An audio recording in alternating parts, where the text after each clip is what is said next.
The entire tragedy of Dodi Fayed's uncertain and empty life was written by someone else, decades before it began. It was written by the ambitious, great, complicated man who cast a shadow over him, his father, Mohammed Al-Fayed. Dodi's real tragedy was not that he died in a Paris tunnel. The tragedy was that, for 42 years, he had never truly lived. Those 6 short weeks with Diana, Princess of Wales, were not a fairy tale. They were a performance. He was a playboy with no money of his own, a desperate son, in a painful search for the one thing he could never buy: his father's approval. That tragic accident was not the beginning of the tragedy. It was merely the end of a life that had never been his own. Mohammed Al-Fayed was born in Alexandria, Egypt in 1929, the son of a poor school teacher. This is the starting point. He was an outsider from birth, a man from a nation just emerging from the shadow of British colonial rule. And from his earliest days, he was a man who understood that money was not just a tool for comfort, but a weapon, a tool for transformation, for reinvention, and for revenge. He began, as the legend goes, by selling sewing machines on the streets of Alexandria. His first and most crucial step up came not from his own business, but from a marriage. In 1954, he married Samira Khashoggi. This was not just any marriage. Samira was the sister of Adnan Khashoggi, a man who would in time become one of the most infamous and most spectacularly wealthy arms dealers in the world. This marriage brought Mohammed into the orbit of the Saudi royal family, into a world of oil, of deals, and of staggering, unimaginable wealth. It was the launching pad. It was the moment he went from a simple Fayed to Al-Fayed, adding the Al to sound more aristocratic, a small act of invention that would define his entire life. He and his brothers built a shipping empire, but the Middle East was too small.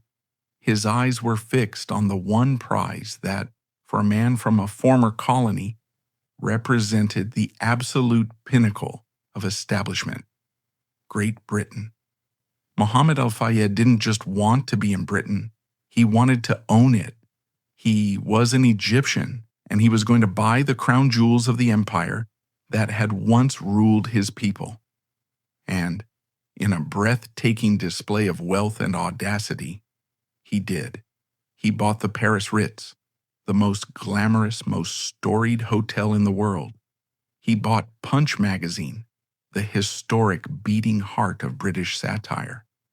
And then, in 1985, in one of the most brutal, vicious, and legendary corporate raids in British history, he seized the ultimate prize. He bought Harrods. We must be clear. This was not just a department store. Harrods was and is a British institution. It was the shop that held the royal warrants. It was where the Queen bought her china. It was, in its own opulent, gaudy way, a symbol of the entire British class system. By buying Harrods, Mohammed Al-Fayed, in his mind, had bought his way in. He had stormed the castle. He was no longer an outsider. He was the proprietor of the establishment's favorite playground. He was, in his own mind, more British than the British. But the British establishment, that cold, ancient, and impenetrable fortress of old money and aristocracy, did not agree. They saw him not as an equal, but as an upstart, a vulgar, flashy foreigner who had bought the furniture but would never, ever be allowed to join the club. This wasn't just quiet snobbery. It was an open war. His battle to get Harrods had been against another corporate titan, Tiny Roland, the head of the Lonro conglomerate.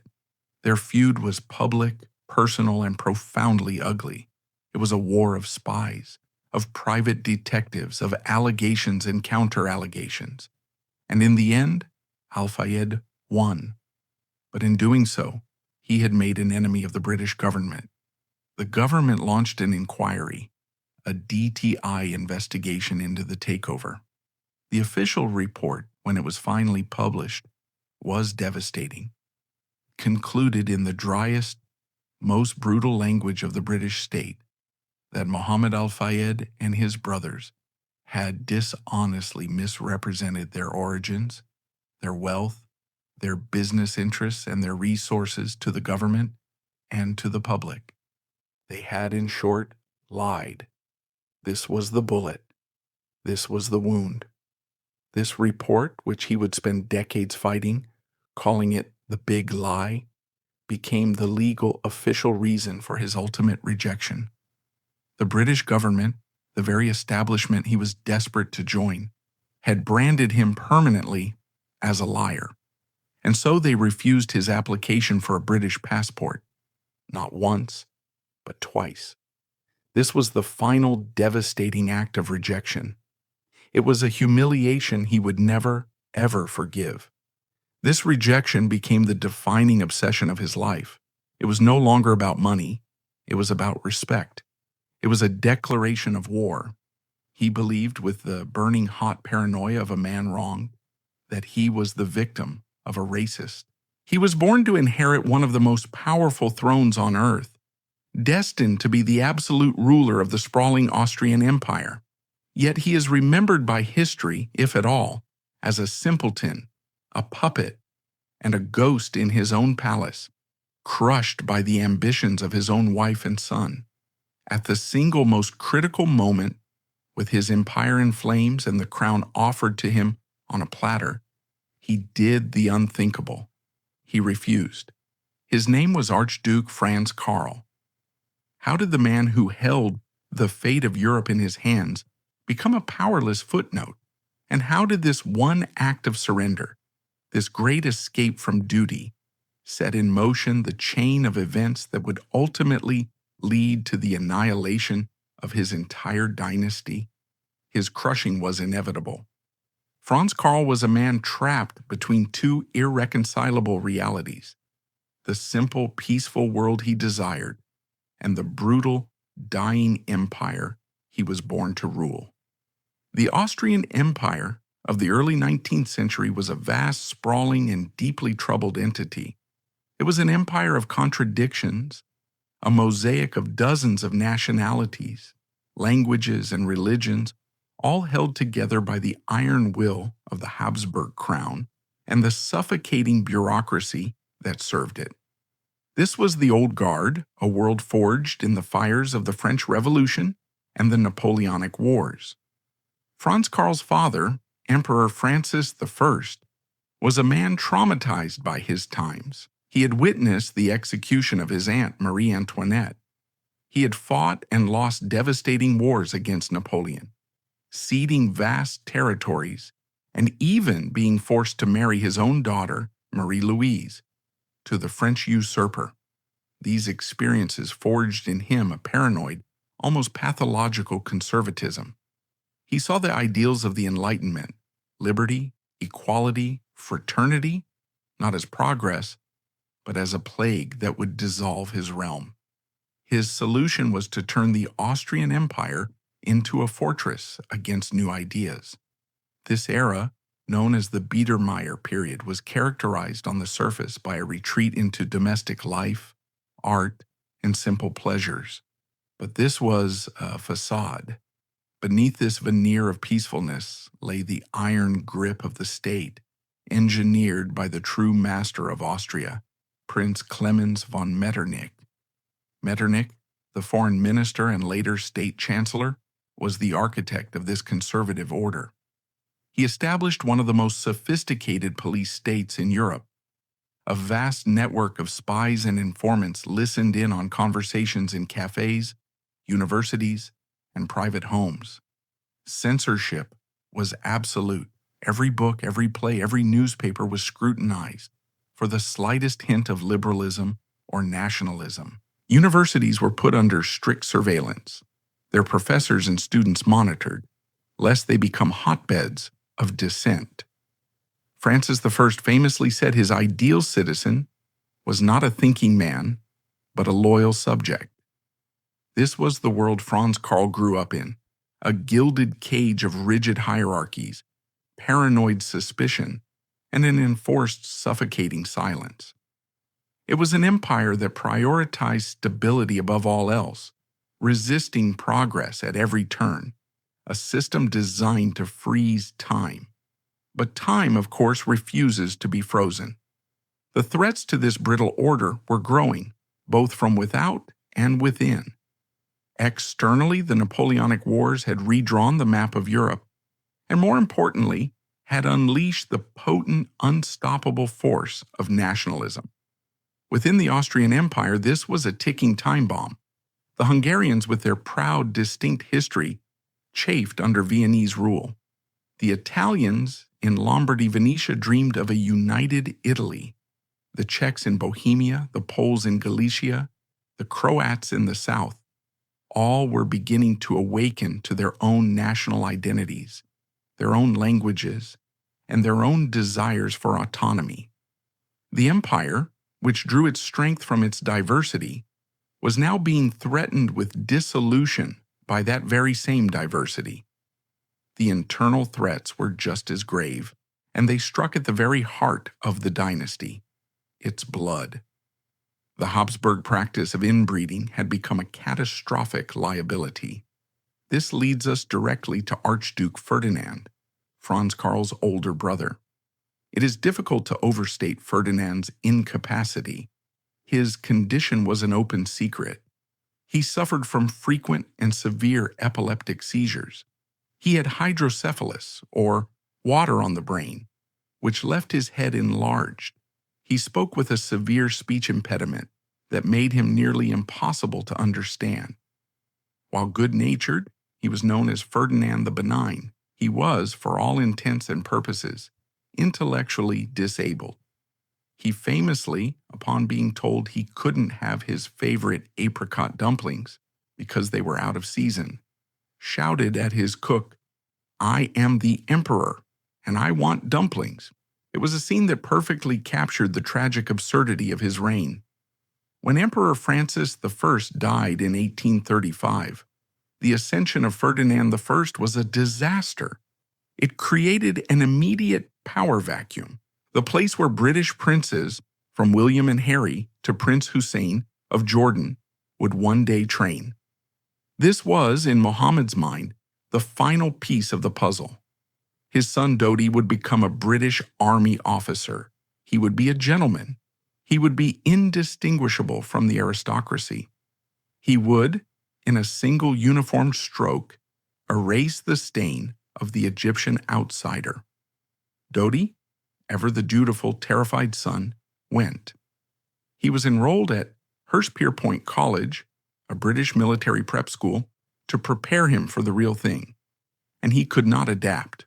We must imagine the culture clash.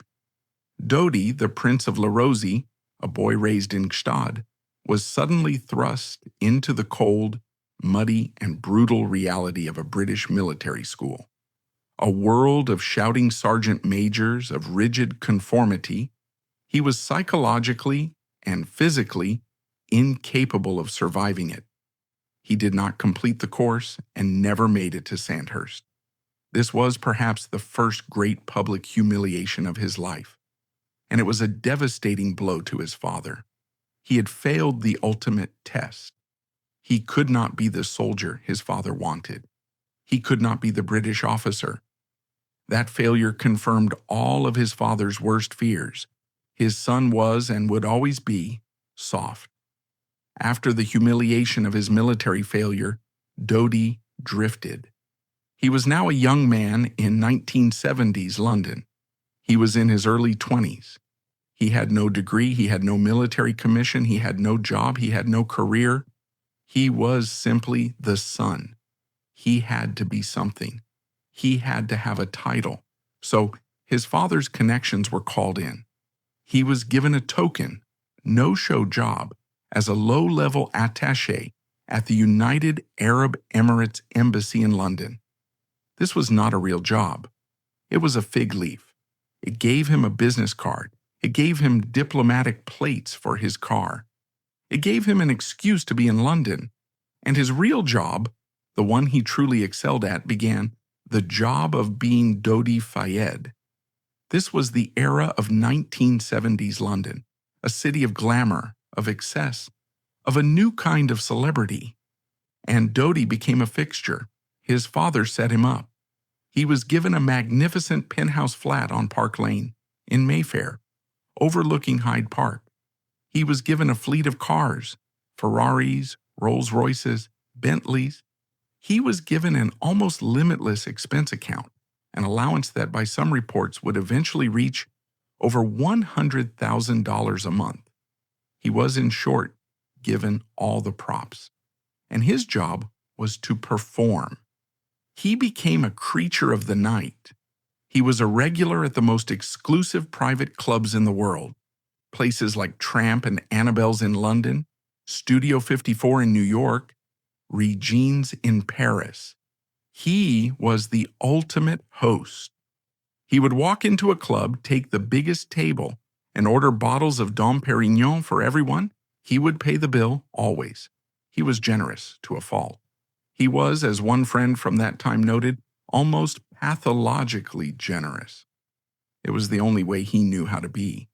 He was seen with a constant revolving door of beautiful and often famous women, models, actresses, starlets.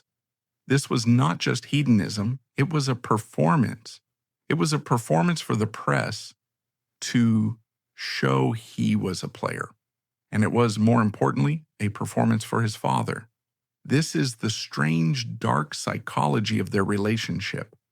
While Mohammed Al-Fayed may have been disappointed in his son's business acumen, he could at least, in his own macho patriarchal way, be proud of his son's success with women. Dodi was living a fantasy, a life that many men, including perhaps his father, envied. He was in this one, narrow, superficial field, a success. But it was all a hollow costume. The women came and went. The relationships, such as they were built on the quicksand of his wealth and his fame. He was, by all accounts, a man desperate for a real connection, but utterly incapable of forming one. He was looking for a woman who loved him, Dodi, but his entire identity was built on being Fayed, the billionaire heir. He couldn't be one without the other.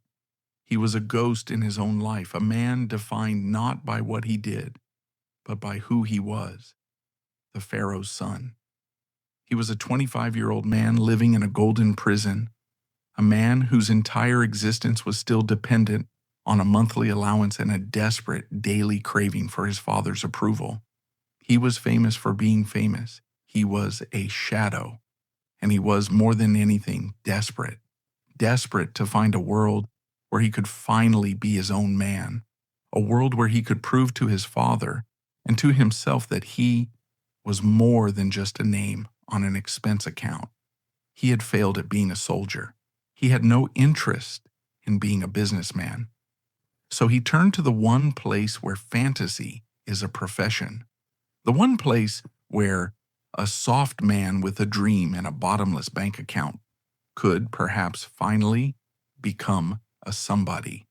He turned to Hollywood. Dodi's flight to Hollywood in the late 1970s was a profound and necessary act of self-invention. If he couldn't be the soldier or the businessman his father demanded, he would be something else. He would be a mogul. He would conquer the one world that, on the surface, seemed perfectly suited to his unique and limited set of skills.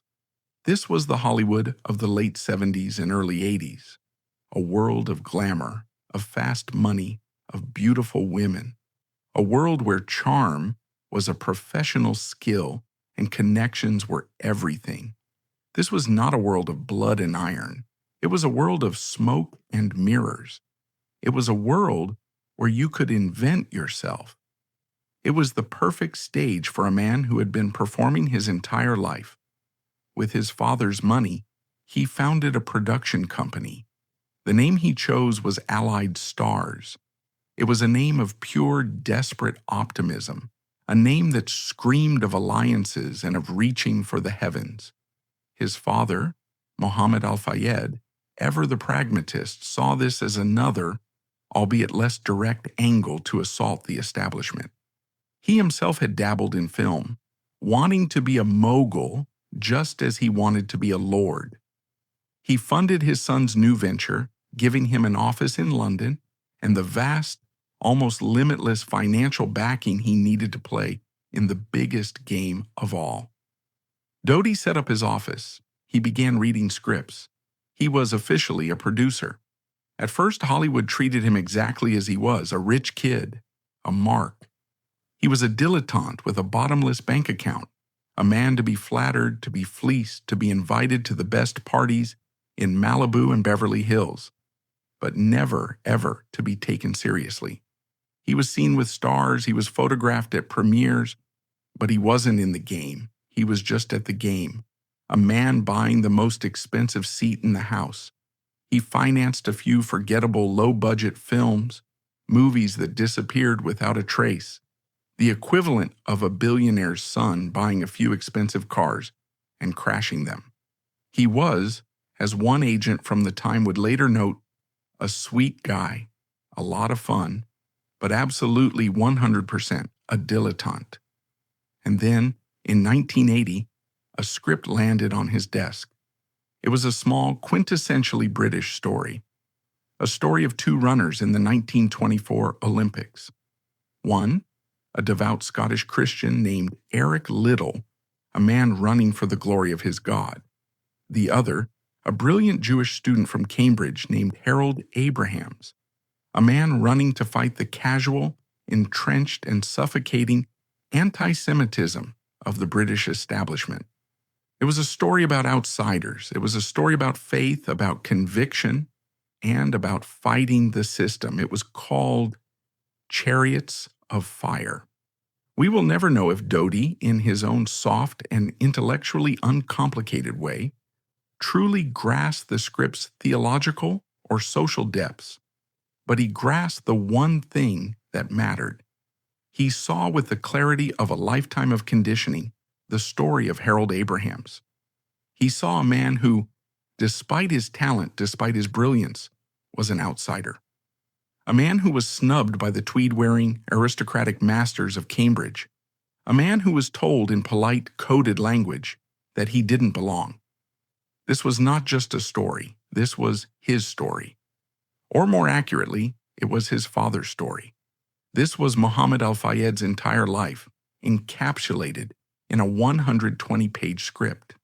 The story of an outsider fighting the British establishment and being determined to win. Dodi connected with it instantly. This wasn't just a movie, it was a mission. This was a way to make a film that mattered, a film that would, in its very DNA, be a statement about his father's war. He took the script to his father. Muhammad, seeing the exact same parallels and perhaps sensing a prestige project that could finally buy him the respect he craved, agreed to fund it. Allied stars, using Muhammad al-Fayed's money, put up a significant portion of the film's $6 million budget. Dodi was given the title he had always wanted, executive producer. But this is where the mirage, the smoke and mirrors of Dodi's life truly begins. The film, Chariots of Fire, was not a Dodi Fayed production. It was the passion project of a hard-nosed, brilliant, and deeply serious British producer named David Putnam. The script was from Colin Welland. The direction was from Hugh Hudson. This was their film. Dodi was, in essence, the money man's presence on set. He was the cheerleader. The cast and crew in later interviews would all say the same thing. Dodi was a lovely guy, sweet, an enthusiast. He was present. He was supportive. He was, as actor Nigel Havers recalled, a sweet guy, but he wasn't a hands-on producer. He was the man who had the money, who had the enthusiasm, but he was not the man in the trenches, making the hard, creative decisions. He was not the man shaping the film. In fact, his father, Muhammad, was the one who had really brokered the deal and put up the cash. Dodi was, as he had always been, the charming, well-dressed face of his father's ambition. The film was released in 1981, and it became a global phenomenon. It was a critical and commercial smash. It was a sleeper hit that captured the world's imagination. That soaring, iconic Vangelis soundtrack, the slow motion running on the beach, the story of pure, uncomplicated conviction. It was the perfect film for the new, optimistic dawn of the 1980s. It was nominated for 7 Academy Awards. And on March 29, 1982, at the Dorothy Chandler Pavilion in Los Angeles, the impossible, the unthinkable, the ultimate validation happened. This was it. This was Dodi's moment. He was on stage in a tuxedo in front of the entire world, holding a golden Oscar for Best Picture. He was 27 years old. He was an Academy Award-winning producer. He had done it. He had succeeded spectacularly in a field of his own choosing. He had brought glory to the Fayed name. He had finally won. He had proven to his father, to the British establishment, to the world, that he was not a failure. He was not just a son. He was a somebody. But this, the greatest triumph of Dodi Fayed's life, is also his deepest and most complex tragedy. Because, was it his win? Watch the footage. As the producers and writers crowd the stage, as David Putnam gives his famous passionate speech, Dodi is there. He is standing in the back row, beaming, clapping, holding his own statuette. But he is silent. He is a face in the crowd. In David Putnam's own detailed autobiography, a book that chronicles his entire career, Dodi Fayed is barely mentioned at all. He is a footnote. The agonizing, untold story of Dodi's Oscar is that it was an illusion. He was an imposter on his own stage. He was holding a trophy he hadn't earned, only bought. His one great triumph was, in the end, just another, more spectacular performance, funded and arranged by his father. He hadn't succeeded despite his father. He had succeeded because of him. The shadow was inescapable. This victory, instead of being a launching pad for a real, sustained career, became an albatross. It was a high he would chase for the rest of his life and never, ever catch again. He couldn't replicate it because he was never the reason for it. His career, after Chariots of Fire, is a long, sad, and expensive testament to this fact. He was now an Oscar-winning producer, a name, a brand. And he used that brand to produce nothing of value. The prestige, the art, the meaning of Chariots of Fire was gone. He reverted to what he knew, flashy, hollow commercial projects. He produced F/X in 1986, a B-movie action thriller about a movie special effects expert. It was a moderate commercial hit, but it was not Chariots of Fire. It was not prestige. It was a piece of product. He produced its sequel, F/X2, in 1991. He was trying to be a hit maker, a player, but he had no instinct, no taste, no vision. He was an executive producer on the 1991 film Hook. This was a massive film, a Steven Spielberg-directed $70 million Peter Pan blockbuster, starring Robin Williams and Julia Roberts. Dodi was on a project with the biggest names in Hollywood, but again, his role was as a financier. He was one of 8 producers listed on a film that became a notorious, bloated, and critically panned disaster. It was another example of him being on a big-budget project, but having no real creative input. He was a passenger, not a driver. And then in 1995 came his most famous, most personal, and most catastrophic failure. A film he did champion, a film he did personally oversee, The Scarlet Letter, starring Demi Moore and Gary Oldman. This was his attempt to recapture that prestige magic, to make a serious film. The result was a legendary bomb. It was a critical and financial catastrophe, a laughingstock. It was nominated for 7 Golden Raspberry Awards, including Worst Picture. It was a film so bad, so universally mocked that it became a punchline. The Hollywood mirage had evaporated. He was no longer the wunderkind who had won an Oscar. He was once again just a rich kid with bad taste, a man who, in the brutal words of one Hollywood agent, couldn't produce a hit to save his life. He was back where he started. He was a failure. By his early 40s, the fantasy of being a serious Hollywood producer was over. He'd failed at school, failed at Sandhurst, and now his one big film gamble had blown up. That left him with the only part he really knew how to play, the playboy. Only one role remained, the only one he had been trained for since he was a boy at La Rosie, the one he had ever truly mastered, the role of playboy. After the Hollywood failure, Dodi did not retreat. He lunged. He lunged into this role with the frenetic, almost desperate energy of a man who had no other options. If he couldn't be a real producer, a real businessman, he would be the greatest, most glamorous, and most photographed playboy in the world. His life in the 1980s and early 1990s became a relentless performance of success. This was not a man enjoying his life. This was a man broadcasting it, trying to convince the world and perhaps himself that he was not a failure. He had all the props. He had the penthouse apartments in Trump Tower in New York, overlooking Central Park. He had the magnificent flat on Park Lane in London, overlooking Hyde Park. He had the sprawling multi-million-dollar estate in Malibu, overlooking the Pacific. He had the private 727 jet. He had the yachts. He had the fleet of supercars, Ferraris, Rolls-Royces, Bentleys. He had, in short, all the toys, and he used them relentlessly to surround himself with the one thing that proved his status: beautiful, famous women. His list of conquests became a staple of the tabloid gossip columns.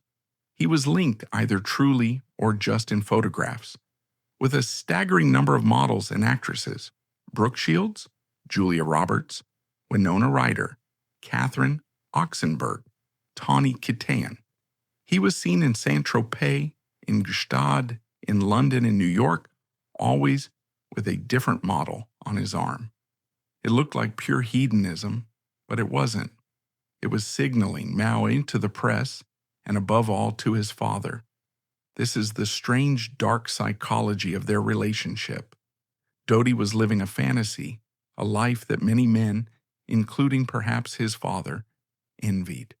He was in this one narrow, superficial field, a success. But underneath the glamour, none of it was stable. Most of those relationships only existed because of his father's money.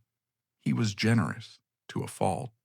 He would shower these women with gifts: Cartier watches, diamonds, cars, apartments. He was, in the most literal sense, buying their affection, trying to secure their loyalty with the only tool he had: his father's money. There is a famous story from this period that perfectly illustrates his psychology. He was dating a young actress and they had a minor argument. To apologize, Dodi didn't just send flowers. He sent a brand new convertible Mercedes-Benz delivered to her door, wrapped in a giant silk bow. This was not a romantic gesture. It was a gesture of desperation. It was the act of a man who didn't know how to say, "I'm sorry." So he said, "Here is a car." He didn't know how to connect on a human level. He only knew how to transact. He was, by all accounts, a man desperate for a real connection, but utterly incapable of forming one. He was looking for a woman who loved him, Dodi, but his entire identity was built on being Fayed, the billionaire heir. He couldn't be one without the other. He was a shadow, and a shadow cannot sustain a relationship. This contradiction came to a head in 1986. In a move that shocked everyone, he suddenly married. Not an A-list actress or a supermodel, but a 31-year-old American model named Suzanne Gregard. It was a quick, impulsive ceremony. Here it was, an attempt at normalcy, an attempt to build a real life. He was trying to step out of the playboy role and into the husband role. It lasted 8 months. The divorce was as quiet and fast as the wedding. Why? because the playboy role was not compatible with the husband role. He couldn't be a real partner. He was still, at his core, a lonely, insecure boy, living on an allowance, terrified of his father. He had no internal structure to sustain a mature commitment. He didn't know how to stay once the initial novelty had worn off. He only knew how to buy a new beginning. After the divorce, the performance became even more frantic. He was no longer the young playboy. He was now in his late 30s, then early 40s. He was no longer the wunderkind who had won an Oscar. He was becoming a sad, middle-aged cliché. The aging playboy, still at the nightclub, still with a model half his age, still living on his father's dime. And his life began to unravel, not just in the society pages, but in the legal ones. He began leaving a sloppy trail of lawsuits and broken promises. He was sued more than once by women who claimed he had promised them marriage to lure them into a relationship, only to abandon them. He was sued by former employees. He was sued by business partners. He left a trail of bounced checks and broken hearts. He was living a life he couldn't afford, even on an allowance that was reportedly $100,000 a month. He was constantly, desperately calling his father's financial officers in London, begging for more money to cover his debts. He was a 40-year-old man who was, in effect, still a child, calling home for pocket money. He had become a financial embarrassment. He wasn't a prince, he was a professional debtor. And his father, Mohammed, who controlled the purse strings, used the money as a weapon as well as a reward. He would pay the debts, but not without a lecture. Their relationship, according to former employees, was one of terror and control. Dodi was both terrified of his father and desperate for his approval. And Mohammed both loved his son in a possessive, all-consuming way and despised his weakness. He kept his son close, kept him in the gilded prison of financial dependence, because it was the only way he knew how to hold on to him. This culminated in his final pre-Diana relationship, and the one that cast the longest shadow. In 1996, he met an American model named Kelly Fisher. She was beautiful, she was blonde, and she seemed for a time different. She wasn't just a one-night stand. And Dodi, now 41 years old, did what he always did. He began the performance of a lifetime. He showered her with gifts. He flew her around the world on the private jet. And, in a desperate attempt to finally close a deal, to finally succeed at something in his life, he proposed. This was not an impulsive gesture. It was a calculated act. He took her to meet his father, Mohammed, to seek approval. And Mohammed, perhaps seeing his son finally manning up, agreed. He helped Dodi buy the ring. It was a massive multi-$100,000 sapphire and diamond ring. They set a wedding date, August 9th, 1997. This was it. Finally. He was going to do it. He was going to settle down to become a man.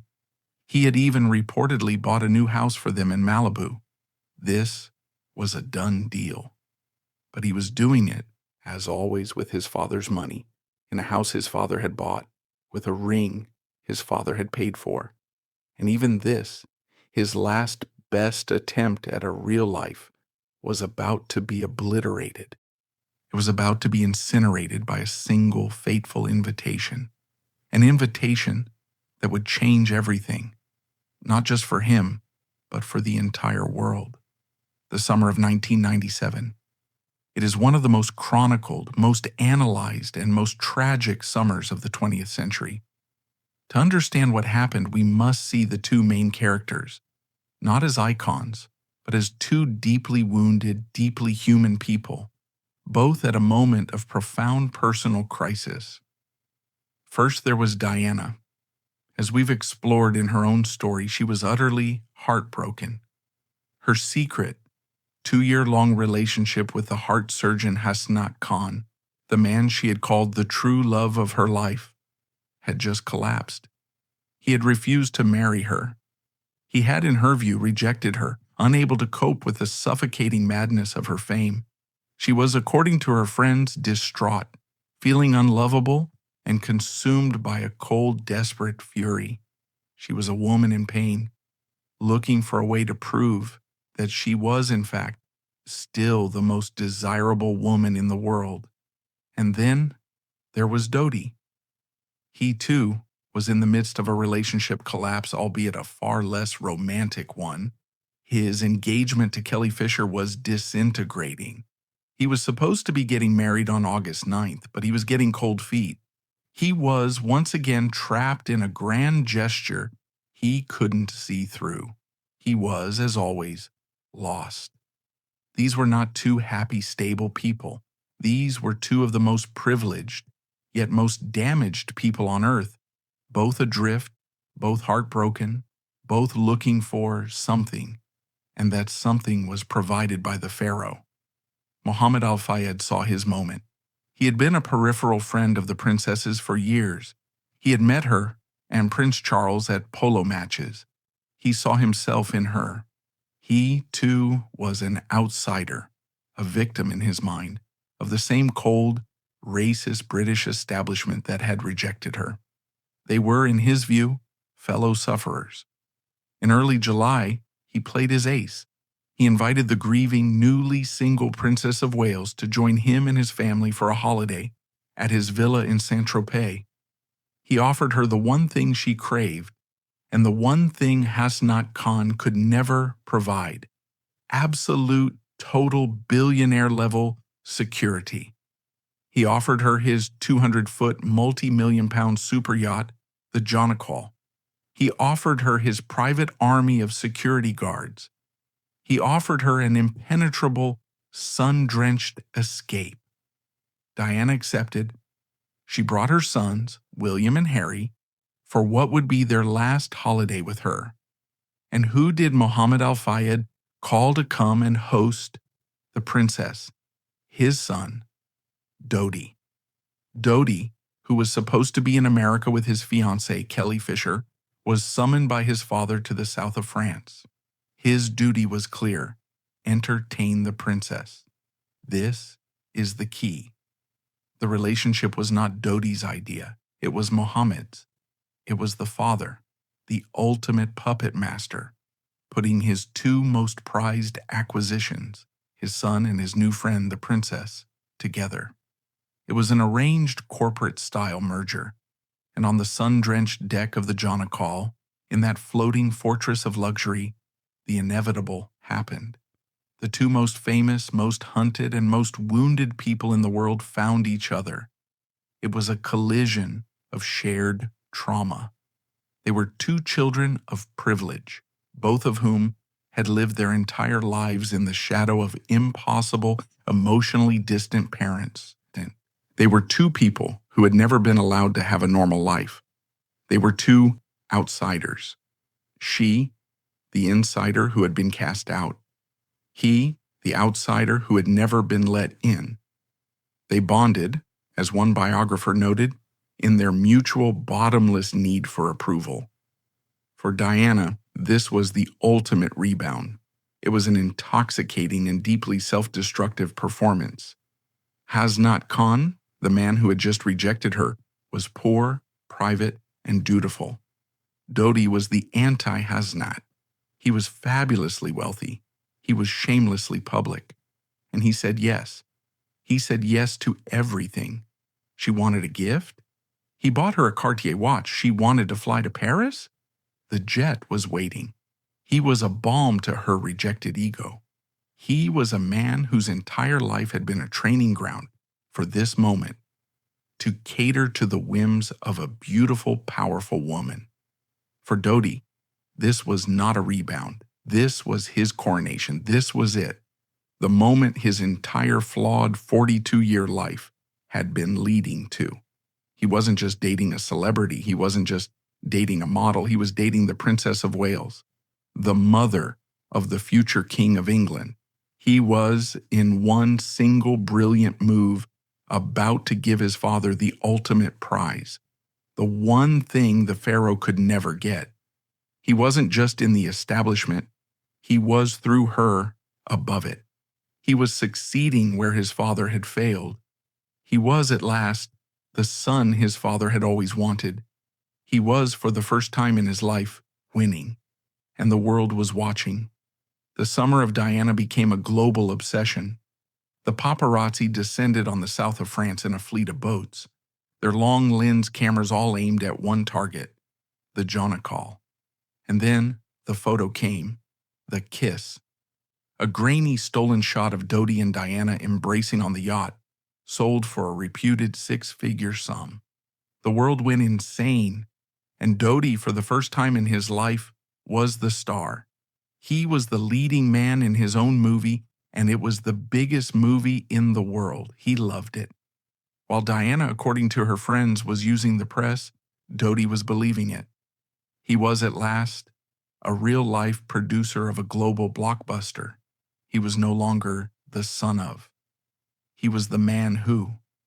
But he had made one fatal and very public miscalculation. He had left his fiancée, Kelly Fisher, back in America. He had, in his excitement, simply forgotten about her.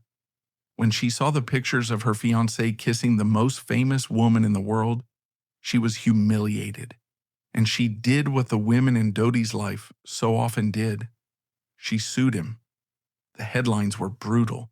Jilted model sues Dodi.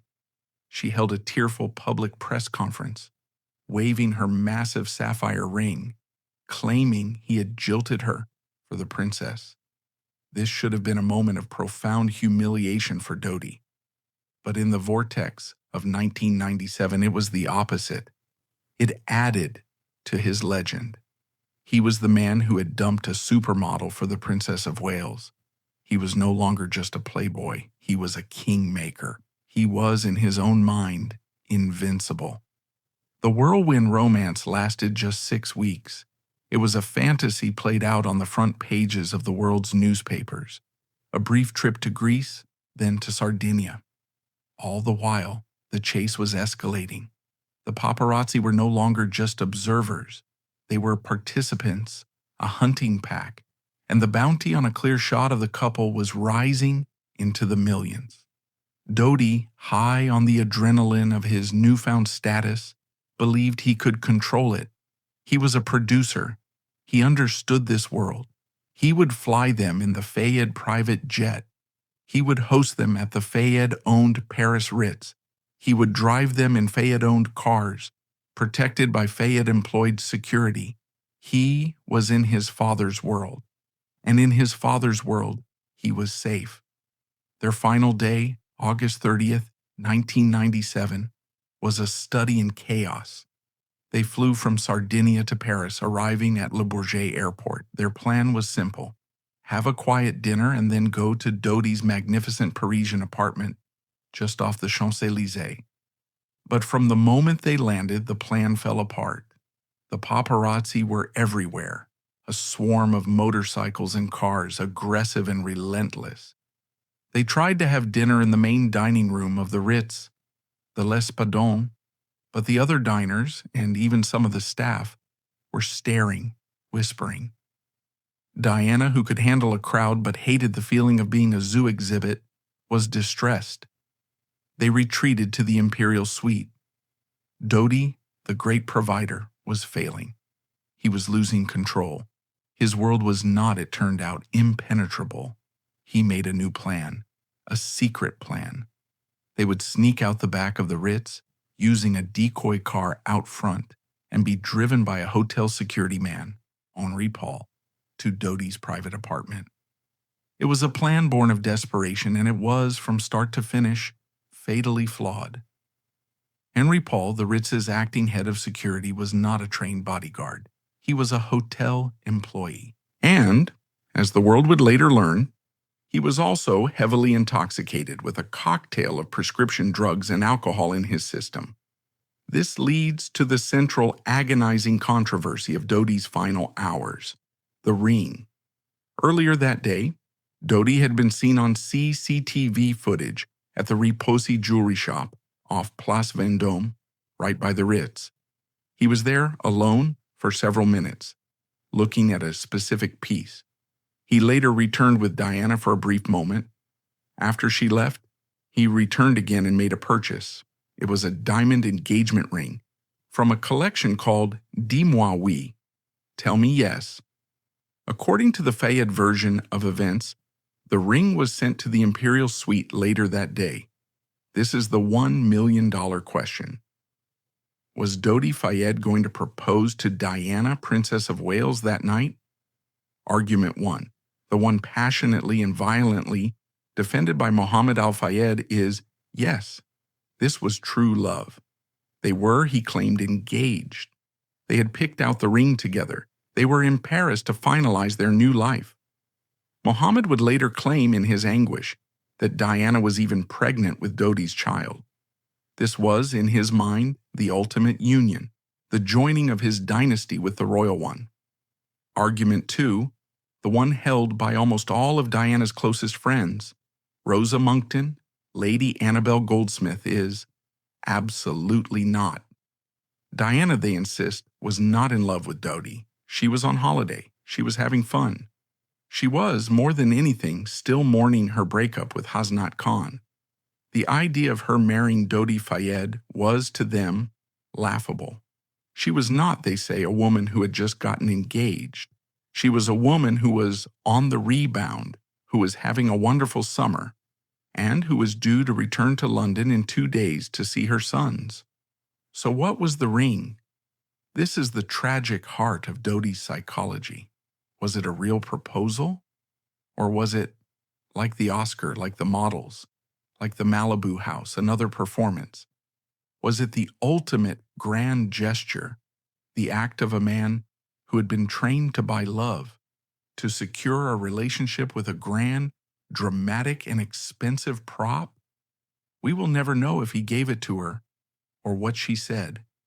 But the purchase of that ring, whether real or symbolic, was the final act of a man who believed in that moment that he was finally about to close the deal. At 12:20 a.m. on August 31st, they left the Ritz, stepping into the back of the black Mercedes S280. Dodi, the great protector, put his arm around Diana. They were in his car from his hotel with his driver. They were in his world. He would keep her safe. They sped out of the back entrance straight into the trap. The paparazzi, who had not been fooled by the decoy, were waiting. The chase began. The Mercedes, driven by the intoxicated Henri Paul, hurtled down the streets of Paris at speeds approaching 80 miles an hour.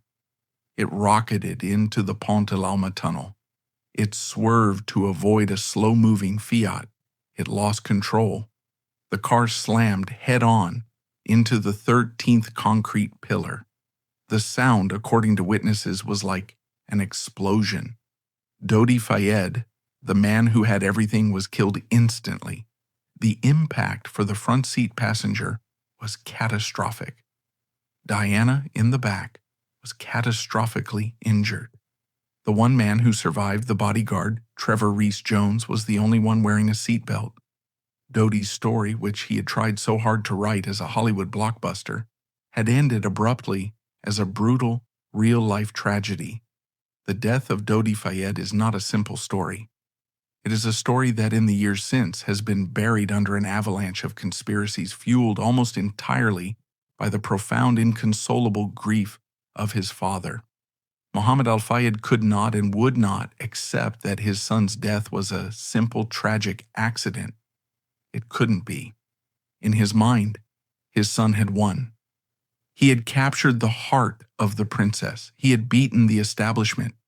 Therefore, the establishment had to kill him.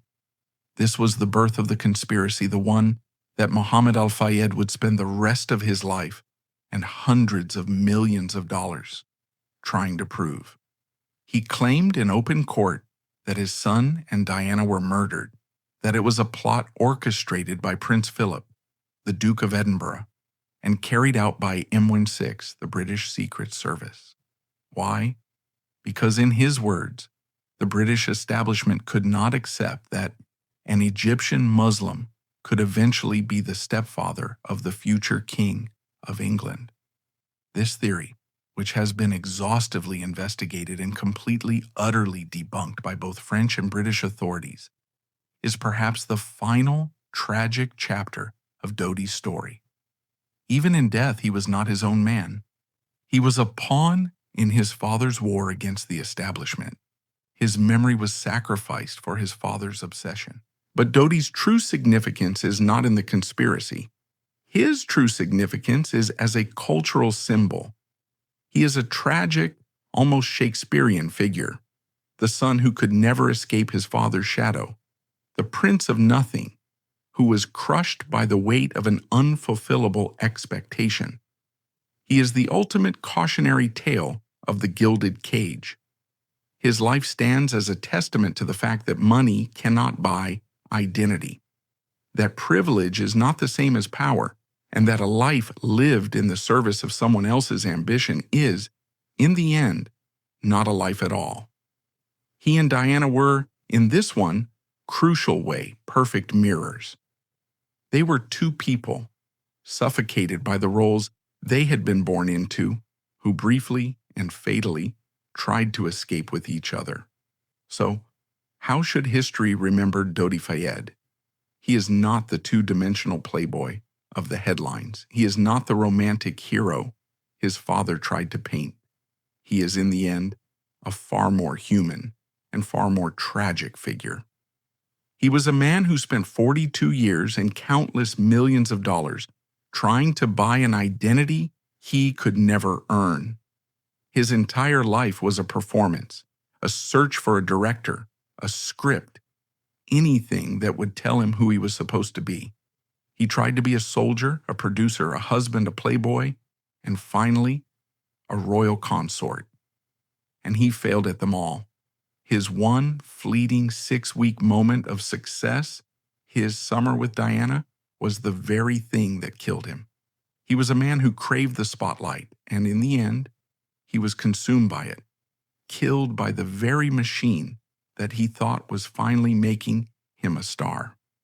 The ultimate tragedy of Dodi Fayed is that, even in this story, even when we try to center him, he is defined always by the two people he could never escape: the father who wrote his script and the princess who shared his final tragic scene.